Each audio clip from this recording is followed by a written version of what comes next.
করতে হলে, অন্তর থেকে শয়তানকে তাড়াইতে হলে, অন্তর থেকে গুনাহের কালিমাকে বুঝতে হলে, গুনাহের শিকড়কে বুঝতে হলে আমাদেরকে কি করতে হবে? আল্লাহ তাআলার জিকির বেশি বেশি করতে হবে। এসো না আল্লাহর নামে গান গাই, এসো না মন প্রাণ জোড়াই, এসো না আল্লাহর নামে গান গাই, এসো না মন প্রাণ জোড়াই। বলো আল্লাহু আকবার, বলো আল্লাহু আকবার, আল্লাহু আকবার, বলো আল্লাহু আকবার। এসো না আল্লাহর নামে গান গাই।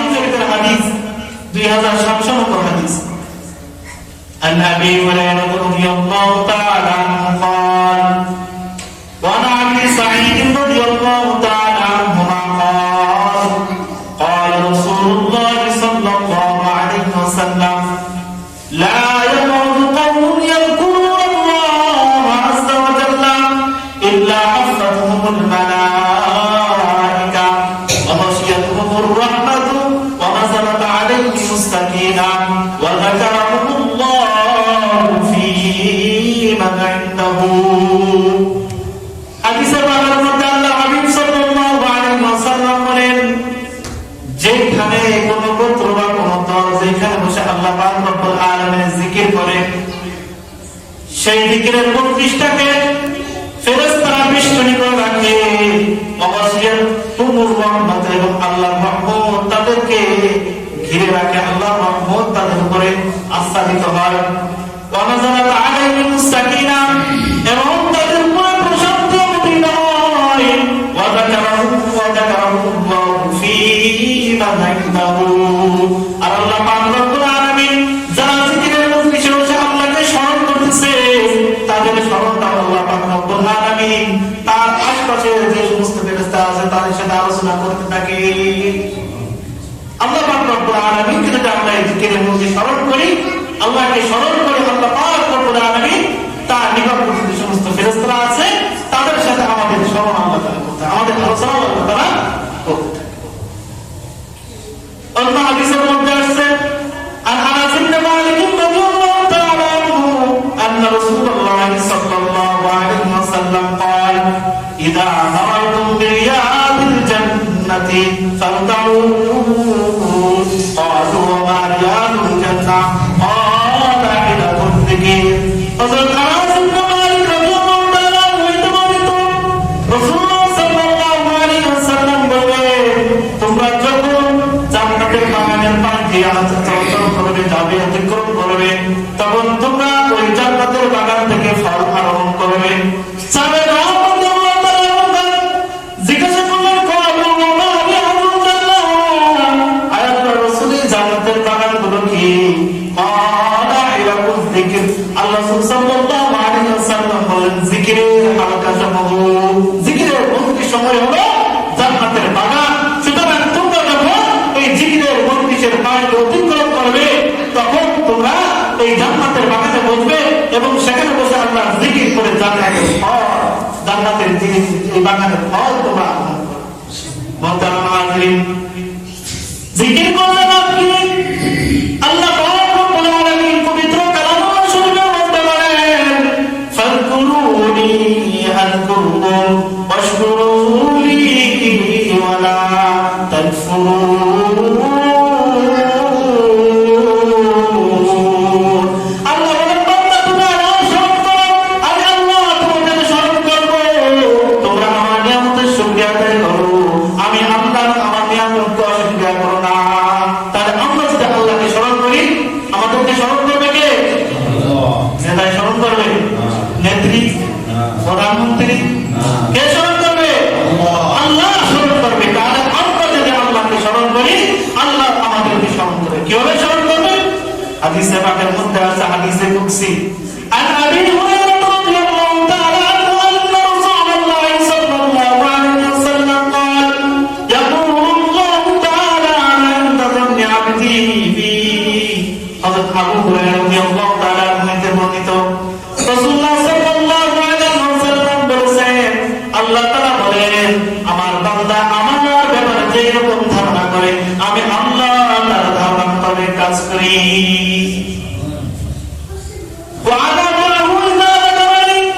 আমার বান্দা যখন আমাকে স্মরণ করে আমি আল্লাহ তার সাথে থাকি। ফাইন যাকারানি ফি নাফসি যাকারতুহু ফি নাফসিহি, যদি সে নিজের সন্তান মধ্যে আমাকে স্মরণ করে আমি আল্লাহ আমার পবিত্র সত্তার মধ্যে তাকে স্মরণ করি। ওয়াইন যাকারানি ফি মালাইন যাকারতুহু ফি মালাইন খায়রিন মিনহু, যদি তারা কোনো মজলিসে আমি আল্লাহকে স্মরণ করে আমি আল্লাহ তাদের থেকে উত্তম আমি আল্লাহ তাদেরকে স্মরণ করি। আল্লাহর মজলিস ফেরেশতাদের মজলিস। আমরা যদি দুনিয়াতে মানুষের সামনে মানুষের আমরা পরস্পর আল্লাহ জিকির করে আল্লাহকে স্মরণ করি তাহলে আল্লাহ পাক রব্বুল আলামিন ফেরেশতাদের মজলিসে বড় মজলিসে আমাদের স্মরণ আল্লাহ তাআলা করবে। মুহতারাম হাজিরিন, সর্বোত্তম জিকির হাদিসে পাকের মধ্যে আসছে তিরমিজি শরীফের 3383 নম্বর হাদিস। আন জাবির রাদিয়াল্লাহু তাআলা আনহু قال سمعت رسول الله صلى الله عليه وسلم يقول أفضل الذكر لا إله إلا الله। হযরত জাবির রাদিয়াল্লাহু তাআলা তিনি বলেন আমি রাসূলুল্লাহ সাল্লাল্লাহু আলাইহি ওয়াসাল্লাম এর বলতে শুনেছি সর্বোত্তম জিকির হলো লা ইলাহা ইল্লাল্লাহ। মুহতারাম হাজির, যারা আল্লাহর বান্দা আছে যারা ঈমান এনেছে, যারা জিকিরের মধ্যে যারা জিকির করে আর যারা জিকির করে না এদের মধ্যে পার্থক্য কি সেটা হাদিসের মধ্যে আল্লাহর হাবিব সাল্লাল্লাহু আলাইহি ওয়াসাল্লাম বলেন। বুখারী শরীফের বর্ণনা আন আবি মুসা আল-আশআরী রাদিয়াল্লাহু তাআলা আনহু আন নবী সাল্লাল্লাহু আলাইহি ওয়াসাল্লাম قال مثل الذي يذكر ربه والذي لا يذكره مثل الحج والميت। হযরত আবু মুসা আল-আশআরী রাদিয়াল্লাহু তাআলা আল্লাহর হাবিব সাল্লাল্লাহু আলাইহি ওয়াসাল্লাম বলেন যে বান্দা আল্লাহ তাআলার জিকির করে তার দৃষ্টান্ত হলো সে জীবিত মানুষের মতো, আর যে বান্দা আল্লাহর জিকির করে না তার দৃষ্টান্ত হলো সে মৃত ব্যক্তির মতো।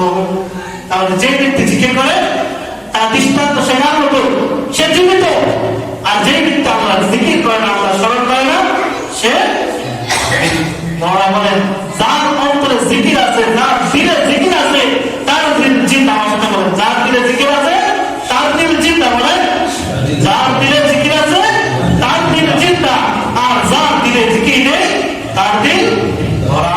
মুহতারাম হাজিরিন, তাহলে দিলকে জিন্দা রাখতে হবে, নিজেকে একজন জীবিত মানুষ হিসেবে আল্লাহর কাছে পরিচয় দিতে হবে। আমাদেরকে কি কাজ করতে হবে? আল্লাহ জিকির করতে হবে। হাদিসের ভাষ্য অনুযায়ী আল্লাহ জিকির করলে সে আল্লাহর কাছে একজন জীবিত বান্দা হিসেবে। জীবিত বান্দা দিয়ে কাজ হয়, মুমিন মৃত বা মৃত্যুতে কোনো কাজ করা যায়? এই জন্য আমরা জীবিত আল্লাহর কাছে আল্লাহ হাবিবের কাছে জীবিত মানুষ হিসেবে, জীবিত বান্দা হিসেবে, আল্লাহ হাবিবের জীবিত উম্মত হিসেবে পরিচয় দিতে চাই। আমাদেরকে আমাদের সর্বাবস্থায় আল্লাহকে স্মরণ করতে হবে। মুহতারাম হাজিরিন, হাদিস শরীফের মধ্যে আছে আন আব্দুল্লাহ ইবনে বাশির রাদিয়াল্লাহু তাআলা আনহু রাসূলুল্লাহ ক্বালা লিশি বিশাইইন আতাশাব্বাসু বিহি ক্বালা লা ইয়াযালু লিসানুকা রাতবান মিন যিকরিল্লাহ। হযরত আব্দুল্লাহ ইবনে বাশির রাদিয়াল্লাহু তাআলা বলেন একজন আল্লাহর নবী, একজন সাহাবী আল্লাহর নবী সাল্লাল্লাহু আলাইহি ওয়াসাল্লামের কাছে এসে বললেন ইয়া রাসূলুল্লাহ ইয়া হাবিবাল্লাহ ইন্না শারা'আল ইসলামি কদ কাসবাত আলাইয়া। ইসলামের যে বিধিবিধান, ইসলামের যে হুকুম আকাম এটা আমার জন্য যথেষ্ট। এরপর আল্লাহ হাবিব সাল্লাল্লাহু আলাইহি ওয়াসাল্লাম আমাকে আপনি এমন একটা কথা বলেন যে কথাটাকে আমি অবশ্যই মনে করে নেব। আল্লাহ হাবিব সাল্লাল্লাহু আলাইহি ওয়াসাল্লাম বলেন লা ইয়াযালু লিসানুকা রাতবান মিন যিকরিল্লাহ, যে তোমার জন্য তুমি কখনোই তোমার জিহ্বাকে অর্থাৎ তুমি সব সময় তোমার জিহ্বাকে জিকির দ্বারা তরুণ রাখবে। কি দ্বারা? আল্লাহ হাবিব সাল্লাল্লাহু আলাইহি ওয়াসাল্লামের কাছে সাহাবায়ে কি বললেন? আল্লাহ হাবিব সাল্লাল্লাহু আলাইহি ওয়াসাল্লাম ইসলামের যত বিধিবিধান আছে এটা আমার জন্য যথেষ্ট, কিন্তু তারপরে বলে দেন, এমন একটা বিষয়, একটা আমল দিয়ে দেন যেটা আপনি নিজের উপর আবশ্যক করে নেন। আল্লাহ হাবিব সাল্লাল্লাহু আলাইহি ওয়াসাল্লাম বলেন যে লা ইয়াজাল লিসানাকা সাদদান মিন যিকরিল্লাহ, তুমি সব অবস্থায় আল্লাহ তাআলা জিকির দ্বারা নিজের জবানকে জিহ্বা দিয়ে তোকা। মুহতারাম হাজিরিন, সর্ব অবস্থায় আল্লাহ তাআলা জিকির করতে হবে, কারণ আমাদের নবী সাল্লাল্লাহু আলাইহি ওয়াসাল্লাম তিনি সর্ব অবস্থায় আল্লাহ তাআলা জিকির করতেন। আর আয়েশা রাদিয়াল্লাহু তাআলা আনহা قالت كان رسول الله صلى الله عليه وسلم يذكر الله تعالى على كل احيانه رواه مسلم। মুসলিম শরীফের হাদিসের মধ্যে বর্ণিত হযরত আয়েশা রাদিয়াল্লাহু তাআলা বলেন আল্লাহর হাবিব সাল্লাল্লাহু আলাইহি ওয়াসাল্লাম সর্ব অবস্থায় আল্লাহ তাআলার জিকির করতেন। আল্লাহ হাবিব সাল্লাল্লাহু আলাইহি ওয়াসাল্লাম আমাদেরকে শিক্ষা দিয়েছে যে দুনিয়ার মধ্যে যে অবস্থায় থাকে না কেন সর্ব অবস্থায় আল্লাহ তাআলা জিকির করতে হবে। জিকির করলে লাভ কি? জিকির করলে ফজিলত কি? হাদিসে পাকের মধ্যে বর্ণিত আছে আন আবি হুরায়রা রাদিয়াল্লাহু তাআলা আন রাসূলুল্লাহ সাল্লাল্লাহু আলাইহি ওয়াসাল্লাম قال من سبح الله في دبر كل صلاة ثلاثا وثلاثين وحمد الله ثلاثا وثلاثين وكبر الله ثلاثا وثلاثين وقال تمام المئة لا إله إلا الله وحده لا شريك له له الملك وله الحمد وهو على كل شيء قدير। সহিহ মুসলিমের 5597 নম্বর হাদিসে বর্ণিত হযরত আবু হুরায়রা রাদিয়াল্লাহু তাআলা হইতে বর্ণিত রাসূলুল্লাহ সাল্লাল্লাহু আলাইহি ওয়াসাল্লাম বলেন যে ব্যক্তি প্রত্যেক নামাজের পর 33 বার সুবহানাল্লাহ, 33 বার আলহামদুলিল্লাহ এবং 33 বার আল্লাহু আকবার আর একবার লা ইলাহা 100 বার দিয়ে পূর্ণ করে আর একবার পূর্ণ করতে বলে লা ইলাহা ইল্লাল্লাহু ওয়াহদাহু লা শারীকা লাহু লাহুল মুলকু ওয়া লাহুল হামদু ওয়া হুয়া আলা কুল্লি শাইইন কাদির।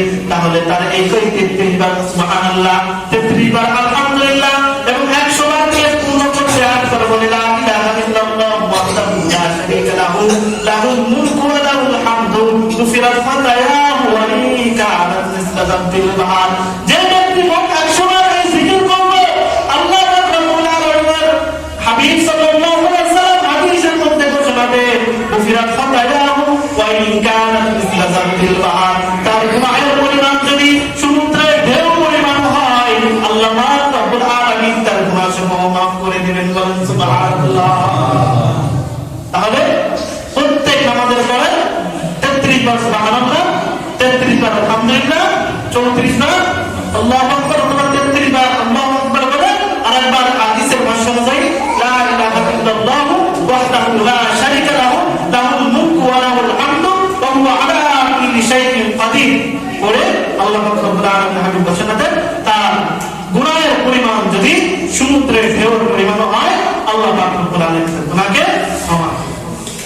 মুহতারাম হাজিরিন, তিরমিজি শরীফের 2464 নম্বর হাদিসে আল্লাহর বর্ণিত আছে عن جابر رضي الله تعالى عنه عن النبي صلى الله عليه وسلم قال من قال سبحان الله وبحمده فرست له نخلة في الجنة। হযরত জাবের রাদিয়াল্লাহু তাআলা আনহু হতে বর্ণিত আল্লাহর নবী সাল্লাল্লাহু আলাইহি ওয়াসাল্লাম বলেন যে ব্যক্তি বলবে সুবহানাল্লাহি ওয়া বিহামদিহি তার জন্য জান্নাতের মধ্যে একটা খেজুর গাছ হবে। অন্য হাদিসের মধ্যে আছে সহিহ বুখারী 6406 নম্বর হাদিস, একদম বুখারী শরীফের শেষ নম্বর হাদিস এবং মুসলিম শরীফের 2694 নম্বর হাদিসে আল্লাহর হাবিব সাল্লাল্লাহু আলাইহি ওয়াসাল্লাম ইরশাদ করেন عن أبي هريرة رضي الله تعالى عنه قال قال رسول الله صلى الله عليه وسلم كلمتان خفيفتان على اللسان ثقيلتان في الميزان حبيبتان إلى الرحمن سبحان الله وبحمده سبحان الله العظيم। বুখারী এবং মুসলিম শরীফের হাদিসের মধ্যে বর্ণিত বর্ণনাকারী সাহাবী হযরত আবু হুরায়রা রাসূলুল্লাহ সাল্লাল্লাহু আলাইহি ওয়াসাল্লাম বলেছেন, দুইটা কথা এমন আছে যেটা জবানে উচ্চারণ করতে খুবই হালকা কিন্তু ওজনের পাল্লায় অনেক ভারী এবং আল্লাহ পাক রব্বুল আলামিনের কাছে অনেক প্রিয়। সেই কথাগুলো হলো, সেই কালিমাগুলো হলো সুবহানাল্লাহি ওয়া বিহামদিহি সুবহানাল্লাহিল আযীম। এই দুইটা কথা জবানে অনেক হালকা, জবানে অনেক হালকা কিন্তু মিজানের পাল্লায় ওজনে, এটা ওজনে অনেক ভারী। কালেমা কি বললাম? আল্লাহর কাছে কালামটা অনেক প্রিয়। সুবহানাল্লাহি ওয়া বিহামদিহি সুবহানাল্লাহিল আযীম। মুহতারাম হাজিরিন, এই জন্য আমাদেরকে এইভাবে আল্লাহ তাআলার জিকির, আল্লাহ তাআলার জিকির, যে সকাল সন্ধ্যার জিকির আছে, জায়গা বিশেষ মাসনুন দোয়া আছে, কারণ আলোতে সর্বদাই আল্লাহর জমিনের উপর যে অবস্থায় থাকে আল্লাহ তাআলার স্মরণ ধ্যান খেয়াল অন্তরে পয়দা করবেন, দেখবেন আপনার দ্বারা কোনো গুনাহ হবে না। মুহতারাম হাজিরিন, জিকির করলে লাভ কি? আল্লাহ হাবিব সাল্লাল্লাহু আলাইহি ওয়াসাল্লাম সাহাবায়ে কেরাম রাদিয়াল্লাহু তাআলা আনহুমদেরকে লক্ষ্য করে বললেন, আমার সাহাবায়ে কেরাম, আলা ইন্না ফিল জাসাদি লামুযগা ইযা সালাহাত সালাহাল জাসাদু ওয়া ইযা ফাসাদাত ফাসাদাল জাসাদু কুল্লুহু। আল্লাহ হাবিব সাল্লাল্লাহু আলাইহি ওয়াসাল্লাম সাহাবায়ে কেরাম রাদিয়াল্লাহু তাআলা আনহুমদেরকে লক্ষ্য করে বললেন, আমার সাহাবীরা, তোমরা কি জানো মানব দেহের মধ্যে একটা গোশতের টুকরা আছে, ইযা সালাহাত সালাহাল জাসাদু কুল্লুহু, যখন সেই গোশতের টুকরা ভালো হয়ে যায়, সুস্থ থাকে, সুস্থ হয়ে যায়, তখন মানব দেহের পুরো শরীরটাই সুস্থ থাকে, ভালো থাকে। আবার যখন ওয়াইযা ফাসাদাত ফাসাদাল জাসাদু কুল্লুহু, আবার যখন ওই মানব দেহের শরীরের ওই অংশটা, ওই গোশতের টুকরাটা নষ্ট হয়ে যায়, তখন মানব দেহের পুরাটাই নষ্ট হয়ে যায়। এরপর আল্লাহ নবী সাল্লাল্লাহু আলাইহি ওয়াসাল্লাম সাহাবায়ে কেরাম রাদিয়াল্লাহু তাআলা আনহুমদেরকে বললেন, আলা ওয়াহিয়া আমার সাহাবায়ে কেরাম, শুনে রাখো, তোমরা হয়তো চিন্তিত হয়ে গেছো আমি কি না কি বলি, কোন গোশতের টুকরার কথা বলি। সেটা হলো, সেই গোশতের টুকরা হলো অর্থাৎ অন্তর। আমার সাহাবায়ে কেরাম, শরীরের মধ্যে যে একটা গোশতের টুকরা আছে, অন্তর আছে, এই অন্তর যখন পবিত্র হয়ে যায়, এই অন্তর যখন পরিষ্কার হয়ে যায়, তখন পুরো শরীরটা, পুরো বডিটা পরিষ্কার। আবার এই অন্তর যখন নষ্ট হয়ে যায়, দিল যখন নষ্ট হয়ে যায়, যখন এই অন্তর নষ্ট হয়ে যায়, তখন পুরো শরীরটাই নষ্ট হয়ে যায়। এই জন্য আমাদেরকে অন্তরকে পরিষ্কার করতে হলে আজকে বাজারে থেকে হুইল পাউডার কিনতে হবে ব্যবস্থা, তাই তো? নাকি সাবান কিনবেন, দামে 1-2,000 টাকা দেবে সাবান, আজকে অন্তর পরিষ্কার করে ফেলবো, তাই তো? হ্যাঁ, দামি সাবানও পরিষ্কার হবে না, হুইল পাউডার কেমন টনকে টন ঢাললেও এই অন্তর পরিষ্কার হবে না। এই অন্তর পরিষ্কার করা একমাত্র মেডিসিন, একমাত্র ঔষধ হলো আল্লাহ পাক রব্বুল আলামিনের জিকির। কি বললাম? হুইল পাউডারের কথা বললাম, দামি সাবানের কথা বললাম। অন্তরের ময়লা দূর করতে হলে, অন্তর থেকে শয়তানকে তাড়াইতে হলে, অন্তর থেকে গুনাহের কালিমাকে বুঝতে হলে, গুনাহের শিকড়কে বুঝতে হলে আমাদেরকে কি করতে হবে? আল্লাহ তাআলার জিকির বেশি বেশি করতে হবে। এসো না আল্লাহর নামে গান গাই, এসো না মন প্রাণ জোড়াই, এসো না আল্লাহর নামে গান গাই, এসো না মন প্রাণ জোড়াই। বলো আল্লাহু আকবার, বলো আল্লাহু আকবার, আল্লাহু আকবার, বলো আল্লাহু আকবার। এসো না আল্লাহর নামে গান গাই, এসো না মন প্রাণ জোড়াই।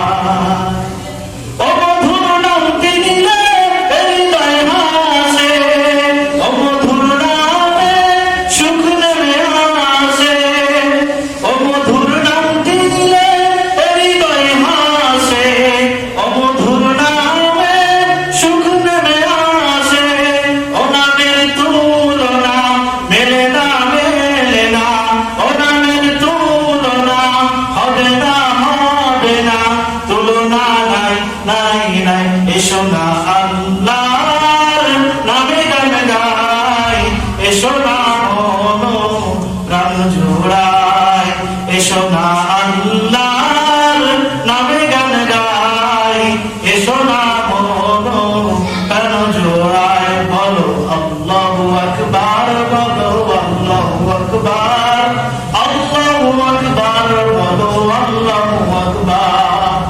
যে নামে ইব্রাহিমের আগুন হইল পানি, ডাকার মতো ডাকলে আজও সাড়া দিলেন তিনি রে মন, সাড়া দিলেন তিনি।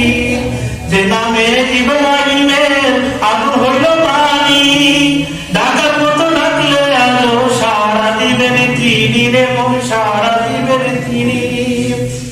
অবধূর নাম তিনটায় হতাশার জ্বালা, ও নাম বলাতে বলো ও নামের মালা। অবধূর নাম তিনটায় হতাশার জ্বালা, বলেতে বলো ও নামের মালা। ও নামের তুলনা হবে না, হবে না, ও নামের তুলনা মেলে না, মেলে না, তুলনা নাই, নাই, নাই। এসো না আল্লাহর নামে গান গাই, এসো না মনো প্রাণ জোড়ায়, এসো না আল্লাহর নামে গান গাই, এসো না মনো প্রাণ জোড়ায়। আল্লাহর নামে গান গাইতে রাজি তো ইনশাআল্লাহ? আল্লাহ পাক রব্বুল আলামিন আমাদেরকে বেশি বেশি আল্লাহ তাআলার জিকির করে, আল্লাহর নামের গান গেয়ে আমাদের অন্তরটাকে পবিত্র করে, আমাদের অন্তরকে পবিত্র করে দুনিয়া থেকে নেক আমল করে আল্লাহ পাক রব্বুল আলামিনের জান্নাতে যাওয়ার মতো তৌফিক দান করুন বলে আমিন। ওয়া আখিরু দাওয়ানা আলহামদুলিল্লাহি রাব্বিল আলামিন।